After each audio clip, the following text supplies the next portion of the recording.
Hannah's face. This is so unique. I'm just like, wow, this author's brain. Okay, I'm into it.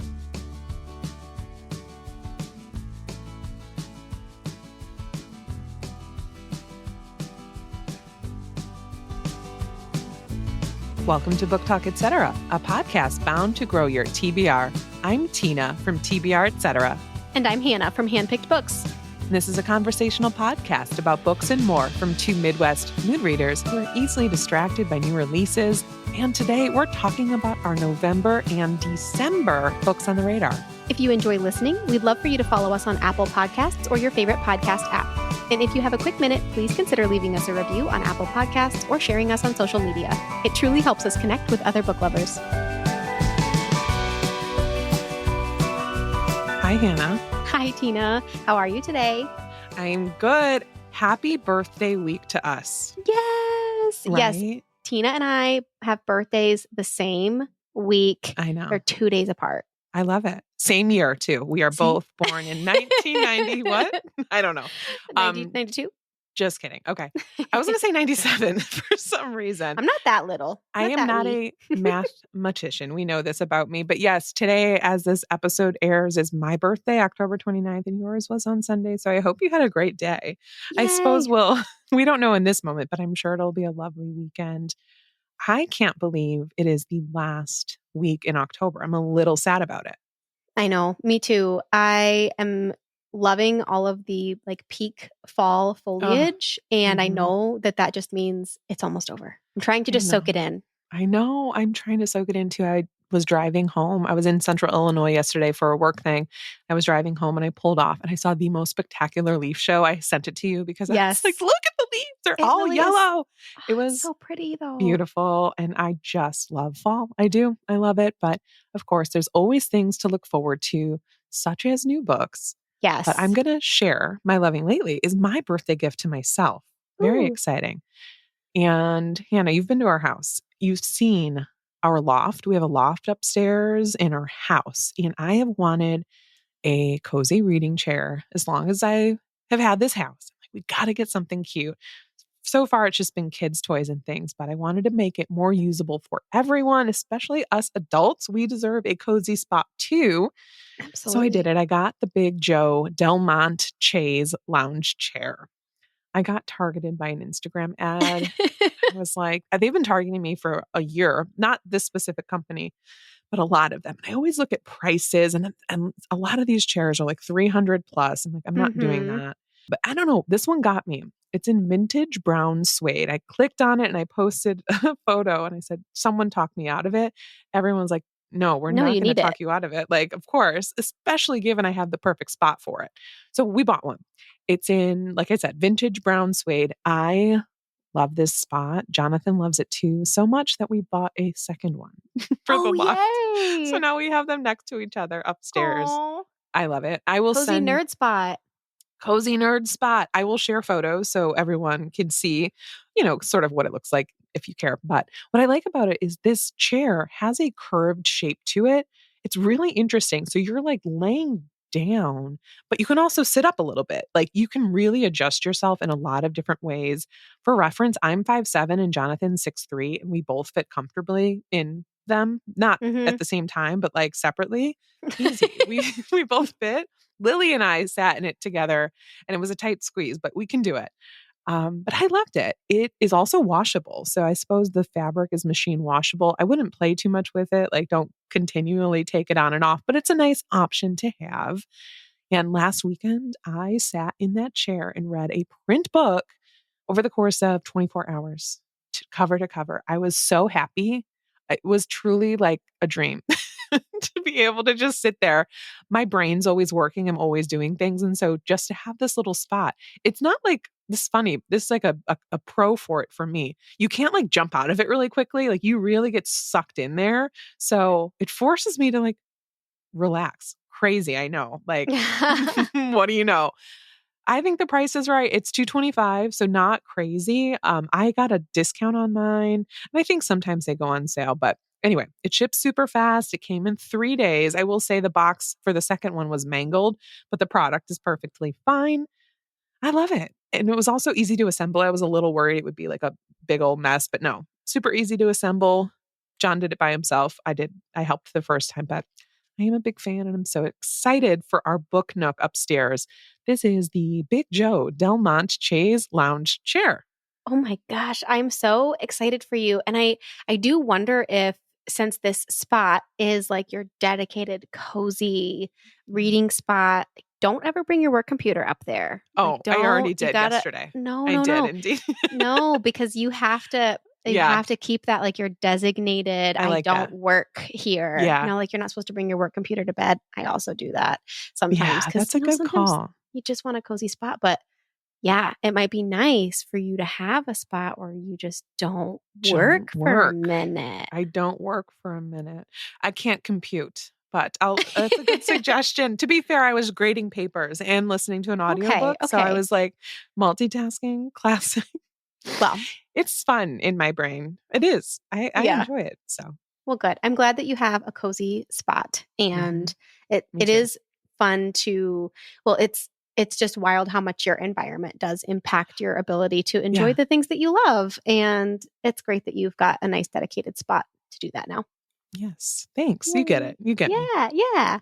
Well, I'm bringing also a book adjacent. That's not book adjacent. It really is just a book It could be. related product. Yeah. Yours is. Yours is. Yeah. Yours is more adjacent. Mine is just a kind of bookish product. But I know in the past I brought a book light, the around the neck book light, which I still really love. This is the same brand. It's the GlowQcent rechargeable book light for reading in bed. This is the portable clip-on LED reading light. Mhm. I don't know about you, but I get served this ad all the time, even from other influencers on TikTok. And I finally gave in and I was like, I'll give it a try. It's only like $15. It's super affordable. And I just like to have multiple options. This is similar to the other one. It has 3 different colors, 5 different brightness levels. And what I like about this one is it's very compact and the battery life lasts a really long time. So I would see this one being even better than the other one for like travel purposes or for, I was about to say packing for work, but I don't know why you would, I don't know why you would I need pack for work. Well, I don't know. Right. I don't know why you would leave. dark. Yeah. Need it. I don't know if you'd be like sitting in the darkness at work, but Probably not. but it's very portable is the point. Perfect for kids. Like my daughter has used this light before and she really likes it, and it's very easily usable for kids as well. What I think is unique about this one, as opposed to other clip on lights, is that the actual light that sits on top of it, you can like move up and over and around. I feel like a lot of clip on lights, all you can do is just move the arm like up and down. Mhm. So you can't actually get it to angle on your book right. You can physically move this light around so that you can angle it depending on how big your book is, whether you're reading a paperback or a hardback, etc. And so I really like that it has that mobility, and I do feel like that kind of puts it above other clip-on lights.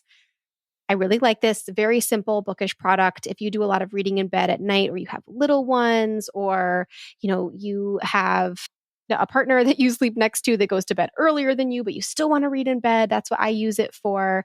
I've really been enjoying it. That's the GlowQcent portable clip-on reading light. I love it.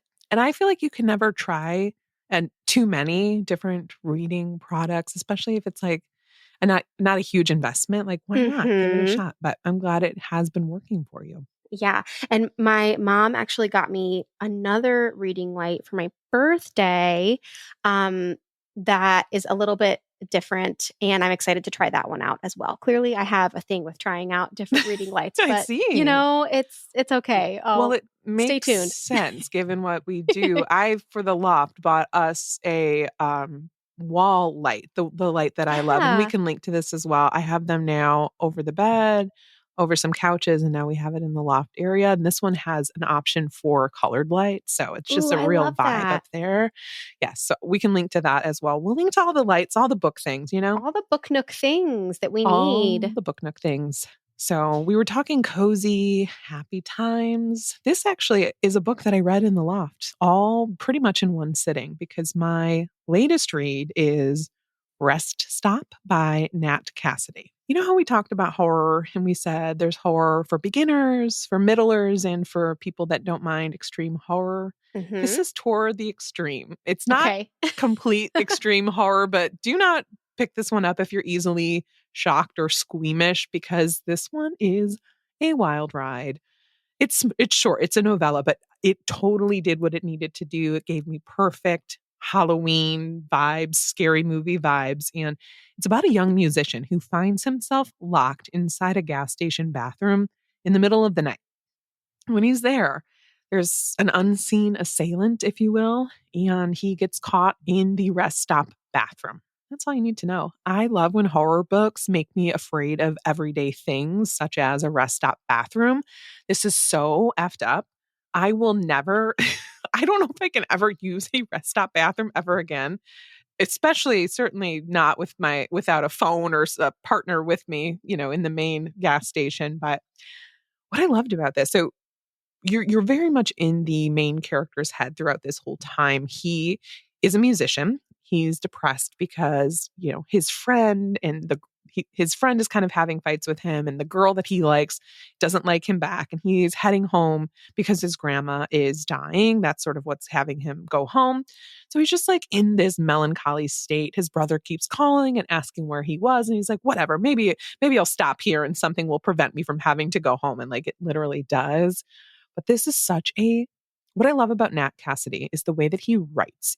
He writes horror, but it's also so thoughtful. You get fully developed characters. You get, the horror elements to it, but it's not nonstop. It's not nonsensical. It makes sense given in the context that you have. So I started Mary. I'm going to go back to it someday. I DNF'd it last year, 2 years ago. I read Nestlings and loved it. And the author says that he wrote this somewhere in between both of those. There's also a car that plays a role in this, or a van, I should say, that plays a role in this story that has a really unique license plate. And he said that he saw this van with that license plate in real life. And that's what like kicked off this story. And I love that. I just thought that was such a clever, like, kicking off point. What I love about the way he does things too is he in Nestlings talks a lot about Judaism or being Jewish. And like that is a part of the plot, not the plot, but that's a part of the characters in Nestlings. He definitely continues that representation here in Rest Stop. And I love that he packed that into a novella. Like you're not just getting, it's not just surface, you're getting a lot of deeper commentary as well. Not to say that it's all deep and all in the character's head, because you really are getting very much extreme horror on the page. There was a couple things that made me gasp out loud and made me shocked. I loved it. I think if you like horror, if you like to be entertained, if you like slashers, this is perfect for those types of readers. Highly, highly recommend. But be aware, if you don't like gory stuff, you might not like this, but it certainly was for me. This book is Rest Stop by Nat Cassidy. Yeah, it sounds like it's more for the slasher lovers rather than the slasher curious. Yes, exactly. Yeah, not for the slasher curious. Maybe if you're like, maybe I am a lover, like go ahead, give it a whirl. But this one is messed up. Yeah, for sure. I also do love it when an author has like a very creative backstory as to how like the origin of, Yes. how a story came about. It's so fun when they share those things as well. I feel like it just gives an extra little like gold nugget for the reader. Agreed. So my latest read was also one that I read in one sitting. I was just telling Tina about this. It's not a novella, but I was just so into this when I was listening to it. I listened to it just in one go, all through the middle of the night. And that is Summer Fridays by Suzanne Rendell. And this is pitched as You've Got Mail for a new generation. It's set in the days of AOL and Instant Messenger. It is set in 1999, and we are following Sawyer, a freshly engaged editorial assistant who ends up spending her summer Fridays with the person that she least expects, a newly made connection and a very cynical stranger, Nick. Between Sawyer's assistant job in publishing, her secret dreams of becoming a writer, and her upcoming wedding to her college boyfriend, she's feeling overwhelmed. And to top it off, she is facing an incredibly lonely summer. Her fiance has been spending longer and longer hours at work with a very close female colleague named Kendra. And here is where Nick comes in. Nick is Kendra's boyfriend, and he ends up inviting Sawyer to meet up and compare notes about their suspicions. So you can kind of see where the You've Got Mail tie-in comes in. But when they finally get together for the first time, the meeting goes awry. She finds Nick to be confusing, annoying, cynical, and he finds her to be really stuck in her own head and lacking agency. And they are very honest about those feelings toward each other at first. But then Nick seeks out Sawyer online to apologize, and a friendship develops, and they start spending their summer Fridays together exploring New York. This was a romance that was released over the summer, and I'd been meaning to read it since it had been released, and I finally got around to it, and I am so glad that I did. Like I said, I just listened to this in one go. I think this book found me at exactly the right time. My brain was tired. It had been a hard week, and I started this book at night and finished it at like 4 o'clock in the morning. This book feels like a Nora Ephron movie. Partially, of course, because the plot is very similar to You've Got Mail. It does stray a little bit, but those key elements are absolutely there. I love a romance that develops over email, letter, phone calls. I struggle sometimes with epistolary novels, but for whatever reason, it works for me in love stories, and it worked for me here. Our characters certainly do not get off on the right foot, and I really appreciated how the two of them really had to work through their differences. It made their happily ever after feel really well deserved and worth the effort that it took to get there. I will say this book does involve an element that I know a lot of romance readers say that they really don't like. And if you're sensitive to that, I would recommend looking up content warnings. It is done tactfully. It is not this bad thing or negative thing that gets romanticized. I feel like everything that the author does in this book makes sense. It's addressed in a really thoughtful way. I don't want to say more without spoiling it, but I wanted to mention it because I know that it's a sensitive topic. I would also say that this book does have some spicy and open door scenes, but only one or two, and they were not super drawn out. So this romance definitely focuses more on the relationship and not the spice, if that's the kind of romance that you are looking for. Summer Fridays was smart and emotional, and it felt like a love letter to New York City. This is a story that captures the terrifying and electrifying feeling of being young and figuring yourself out, uncertain what to do on your summer Friday, let alone for the rest of your life. For those who fondly recall the days of dial-up internet, the excitement of logging on, and the thrill of seeing a message from someone special pop up in your inbox, please read Summer Fridays by Suzanne Rendell. I love that. You pitched that so well. Do you remember those days? I do, actually, okay. but it's because I do remember being in like early middle school and putting together my first email on AOL. One of my best friends was long distance, actually. It's my husband's sister. That's how I know my husband. Oh, is because my husband's younger sister and I were like best friends growing up, but she lived in a different state than me, and we would chat on Instant Messenger. So what? yeah. I love that. I didn't know this. Yeah. And also because my mom was a teacher online when like that was a very new thing. Oh, wow. Yeah. She taught at home for private school for almost 10 years while I was growing up. So I very, very clearly remember the sound of her dialing up every morning, getting ready to log on for work. So that's cool. She was a pioneer in the teaching / working from home space. How fun. Okay. She's also a pioneer in audiobooks. She had like the MP3 players in the Audible account that we share started. I looked the other day and it started, she opened the membership in 2002. Oh my God. I know. That's amazing. I know. Cool. Yeah. Fun facts. Fun facts right there. Well, we are going to do something a little bit different today. We're, of course, doing our Books on the Radar episode, but because the end of the year typically sees lighter publication weeks. We decided to combine November and December. We tend to do this every year just because it makes it easier. And we want to make sure we're still bringing books that we are very excited about, but also it gives us room to create exciting end of the year content, which is some of my very favorite things. So instead of book talk today, we are each bringing 5 books. So we should get a nice long list here. Hannah, do Yes. you want to begin? Yes, I would love to. Okay, so my first book on the radar is She's Always Hungry by Eliza Clark. This is a short story collection. It comes out on November 7th by Harper Perennial. And the back of this book, the publisher's pitch is really short. So I'm going to read from that because I think it probably gives us all that it wants to. It says that this is a visionary and darkly comic story collection. A woman becomes a parasite into her body. A teenager longs for perfect skin. A scientist tends to fragile alien flora. A young man takes the night into his own hands. Unsettling, revelatory, and laced with her signature dark humor, Eliza Clark's debut short story collection plumbs the depths of that most basic human feeling, hunger.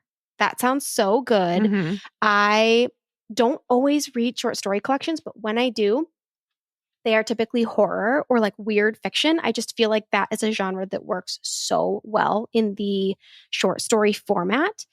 I have never read this author before. I want to. This is the same author of Penance and Boy Parts, which Yeah. I feel like have seen some buzz on both TikTok and Instagram. I haven't read them. They're definitely on my TBR. And this is another one that just sounds so good to me. And that is She's Always Hungry by Eliza Clark. Yeah, when I saw we shared our list in advance because we just wanted to make sure we were not bringing overlaps this time. But when I saw that, I thought this seems like a very Hannah pick. Yeah, I had a feeling Yeah. this would be going on your list.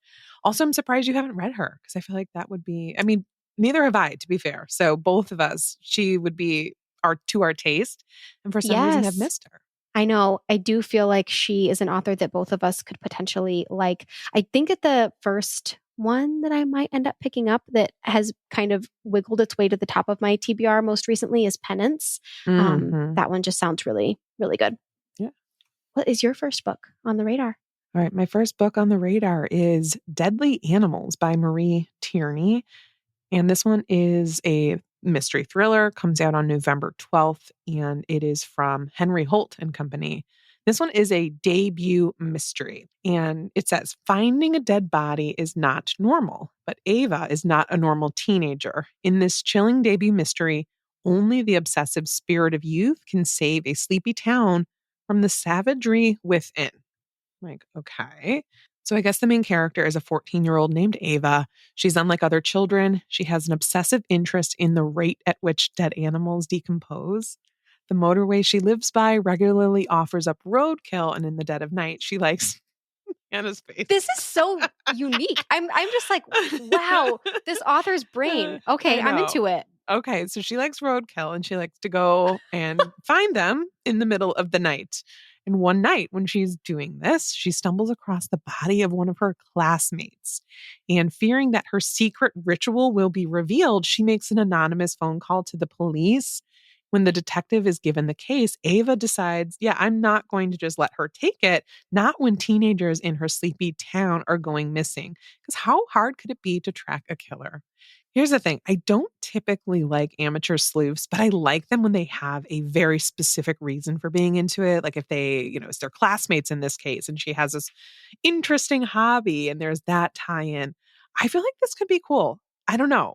That sounds really strange to say given what it's about, but I'm into it. We will definitely have to see how it is. This one is Deadly Animals by Marie Tierney. Well, you definitely sold me on that one. Piqued your As you were interest? talking, yeah. Okay, Well, good. it definitely sounds like a book for you for sure. Yeah. And Dead B, animals, yeah, weird little I'm kids. Got I'm it. also very, very interested. I'm morbidly curious, if you will. I hmm will. Okay. So my next book is Shy Creatures by Claire Chambers. This comes out on November 12th by Harper Collins. It is set in 1960s England. This is a literary mystery and it follows Helen Hansford, who is an art therapist at Westbury Park Psychiatric Hospital. And her life is disrupted by the arrival of a mysterious new patient. William Tapping is a mute man in his 30s. He is discovered living in isolation with his elderly aunt in a crumbling Victorian house. When his aunt dies, William, who has not been seen by his neighbors in decades, finds refuge at the hospital. Helen grows fascinated by William's enigmatic past, and she realizes that he is a sharp and gifted artist. She becomes driven to uncover the reasons behind his confinement and also, in the process, becomes entangled in her own story. The cracks in her own life begin to show. Her once controlled existence, including an illicit affair with a married colleague, starts to unravel in ways she never expected. Rich with emotional depth and lyrical prose, Shy Creatures explores the many forms of isolation and connection. It reveals how the walls we build, both literal and emotional, can either imprison us or set us free. The blurb says that it's perfect for fans of Anne Patchett, Barbara Kingsolver, and Tessa Hadley. And it says that this novel examines the fragile boundaries of love, identity, and redemption. So I've never read a Barbara Kingsolver or a Tessa Hadley, but I have read Anne Patchett, and I really do like her books, and I could totally see the connection here just based on the synopsis. Mm-hmm. So I really like books that connect two characters' stories together, and I'm already excited to see how the connections between those two characters form. So that is Shy Creatures by Claire Chambers. Sounds like it's good for this time of year as we're heading into the wintering season. I feel like that could be a good pick for you. Yeah. And I like that we're bringing variety. My next one is variety too, because I am bringing a contemporary fantasy. It is The City and Its Uncertain Walls by Haruki Murakami, translated by Philip Gabriel. This one comes out on November 19th from Knopf. And this is literary fiction, and again, a contemporary fantasy. And if I read it, it will be my first Murakami. I've never read that's this exciting. author. Yeah, and it's his first book in 6 years, so there's a lot of buzz behind this. I loved how it sounded. It begins with a nameless young couple, a boy and a girl, who are teenagers in love. One day she disappears and her absence haunts him for the rest of his life. I'm very into that. Like, I want to know more. He becomes, of course, obsessed with searching for this lost love throughout his life.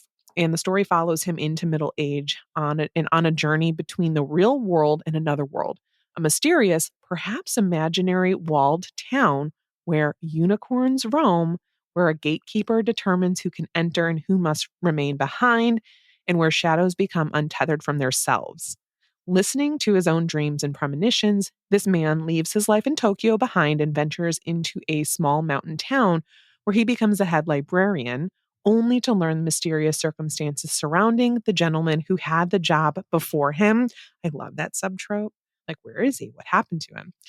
As the seasons pass and the man grows more uncertain about the porous boundaries between these two worlds, he meets a strange young boy who helps him see what he's been missing all along.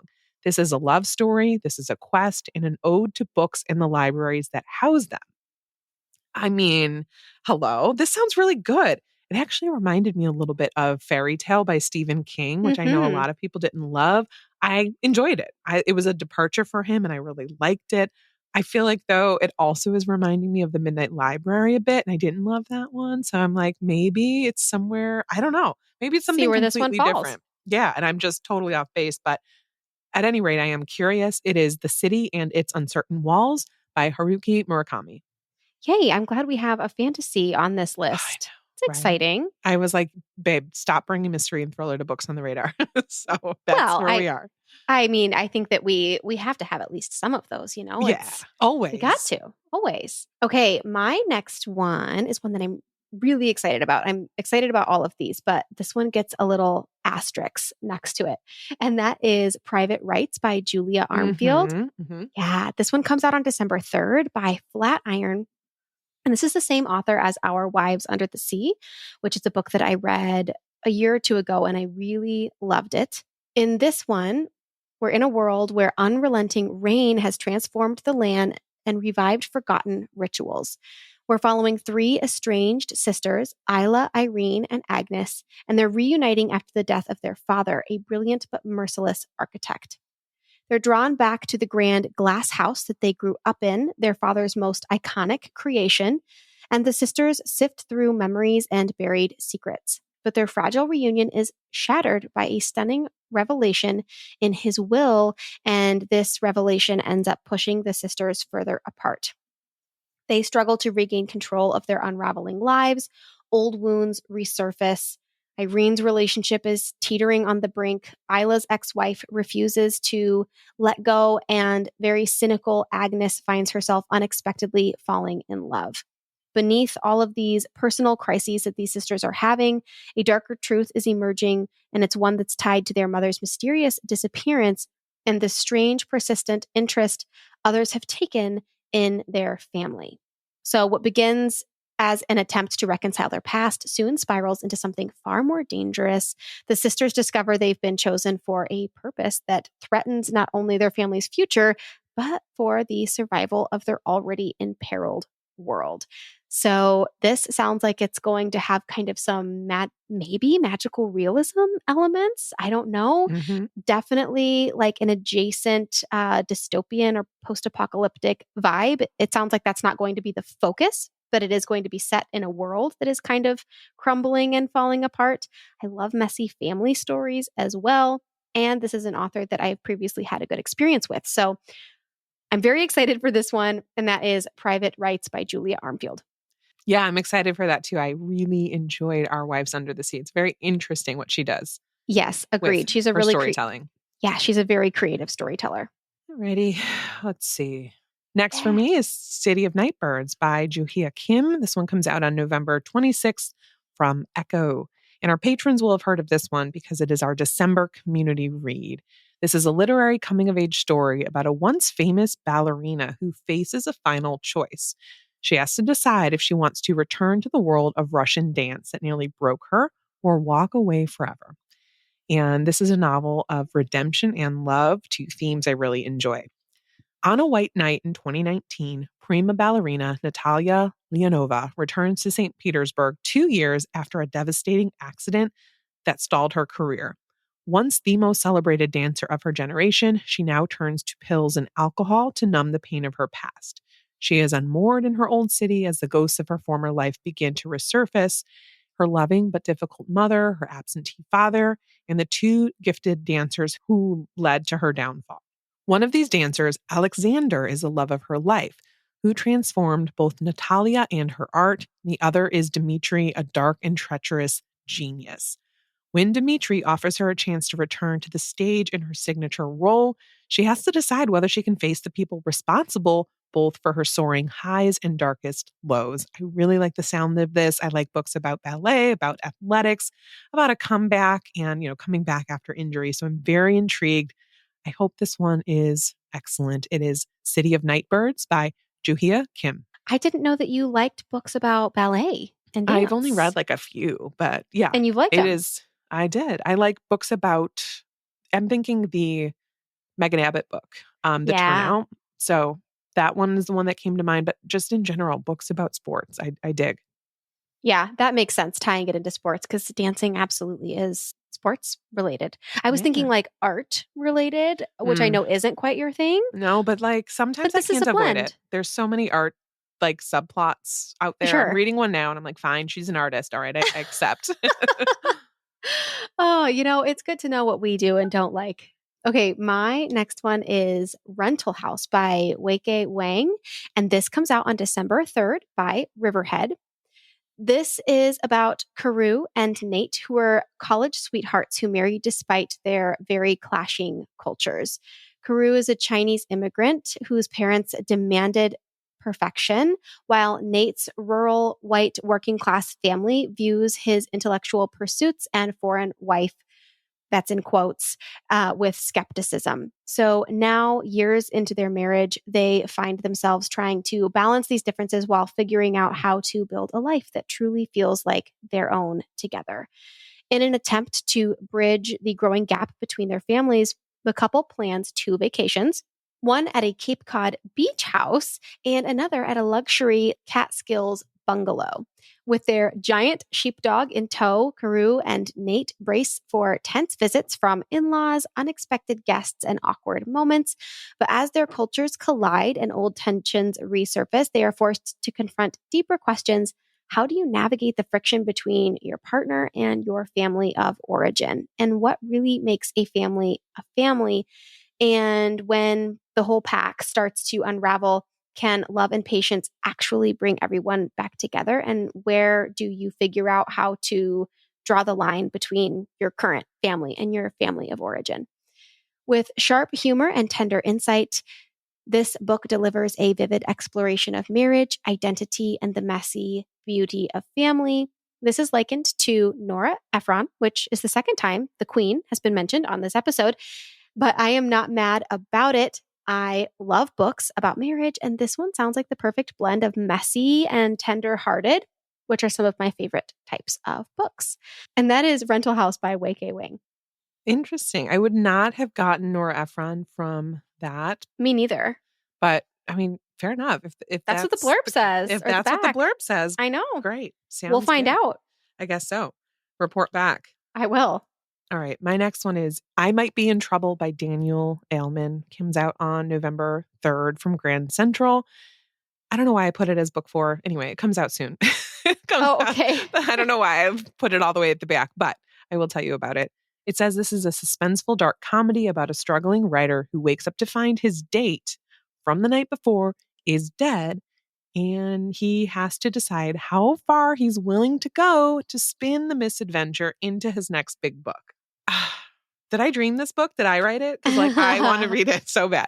So it's about this man named David Alvarez. And a few years ago, he had it all: a 6-figure book deal, a loving boyfriend, and an exciting writing career.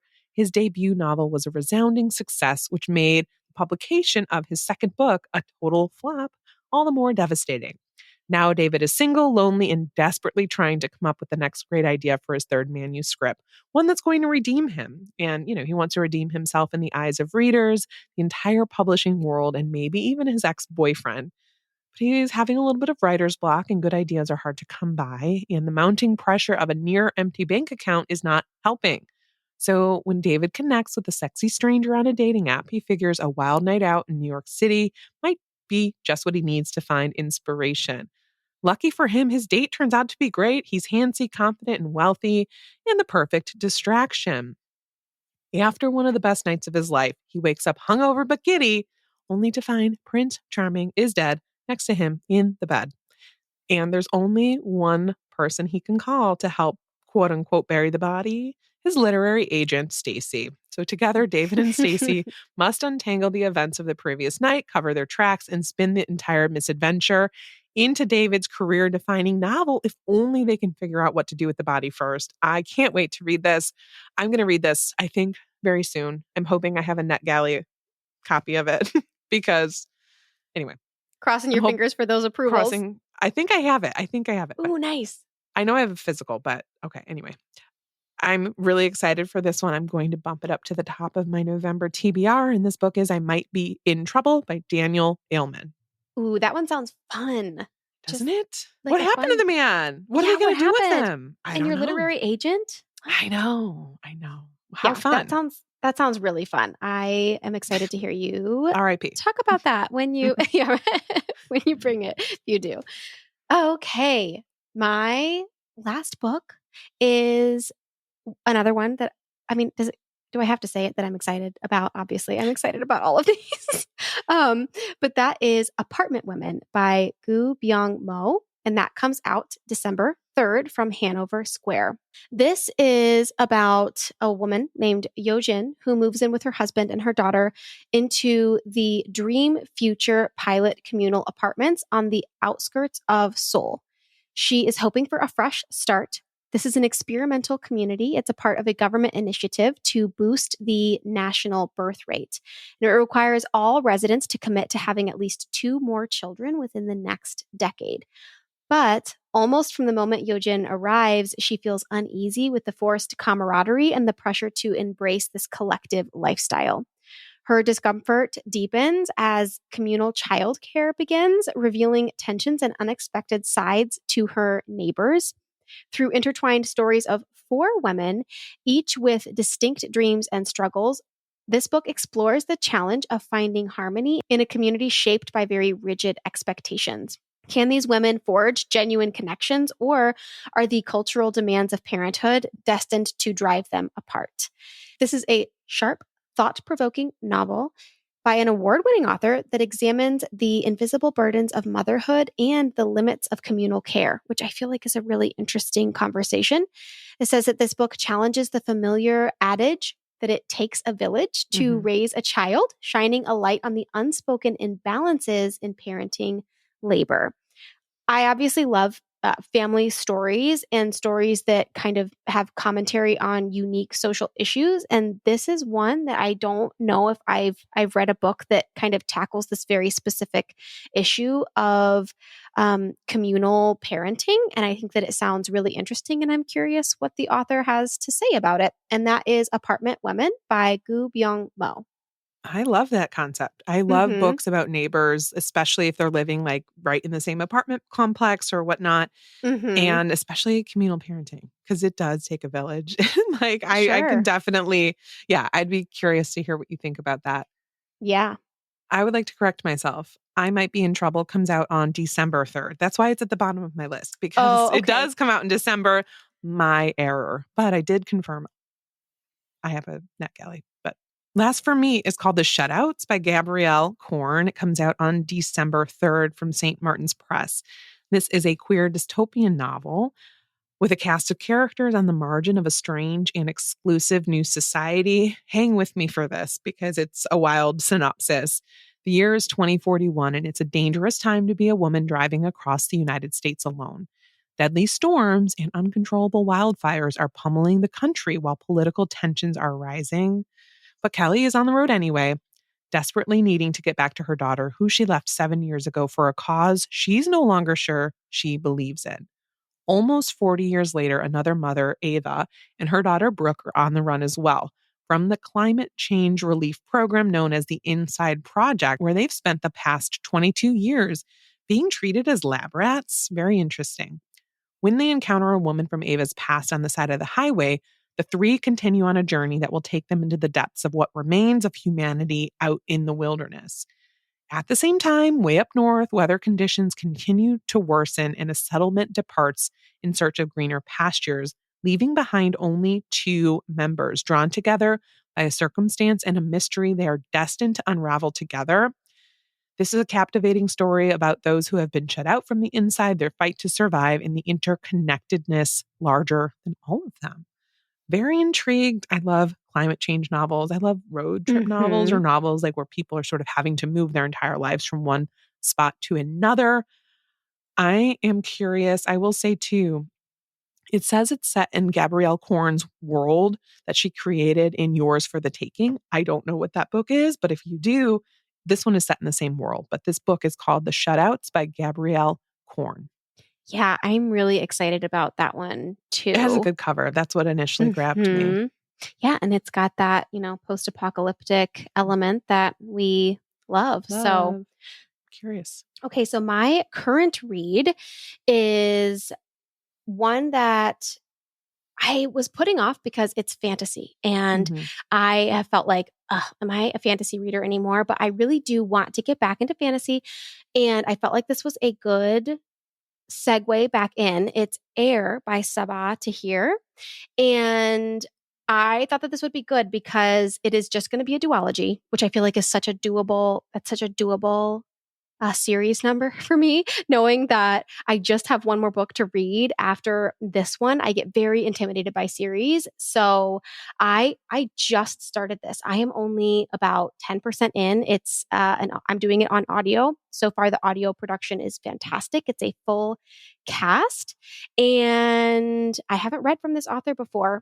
Very famous and well-known YA fantasy author. She wrote An Ember in the Ashes, that series.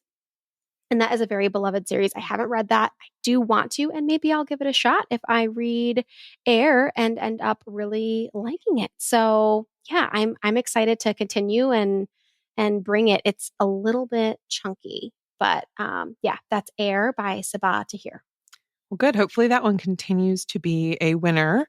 My current read, I've been reading for a long time because I only have it in print and I'm just ready for it to end at this point. I'm enjoying it, but I'm just sick of being in the same world. It's The Blue Hour by Paula Hawkins. Oh, I yeah. will bring it next week because I'm like maybe 60% through at this point. And this one is what I was talking about earlier. I'm reading a book with an artist in it. And it's this interesting setup. This notorious artist has passed away. And the book follows the executor of her estate, Grace, who is in communication with this other group that she had sold a lot of her art to. And there's a startling discovery in one of her art pieces. And they're trying to do some research on it. But in doing the research, they have to destroy it. It's very quiet. Grace lives on this very remote island. And I want to know what's going on. And I'm very intrigued by the mystery of it and what's wrong with this art piece, which is what is keeping me reading. So I will report back. This actually comes out today on October 29th, but this book is The Blue Hour by Paula Hawkins. Nice. I know you were really anticipating reading that, so I glad you're am. finally getting a chance to get to it. Yes. All right. That's it for today. We thank you for spending a part of your day with us. Links to all the books mentioned can be found in the show notes. If you enjoyed today's episode, you can help us by following us wherever you listen and by leaving a review on Apple Podcasts. It helps us get our show out to new listeners and grows our audience. And don't forget, if you would like access to exclusive bonus content and community, you can join us for $5 a month on patreon.com/booktalk, etc. If you'd like to connect with us, you can email us at booktalketcetera@gmail.com. You can also connect with us both at booktalketcetera on Instagram, and Tina at tbr_etc., and Hannah at handpicked books. Talk to you next week. In the meantime, remember, everything's better with books.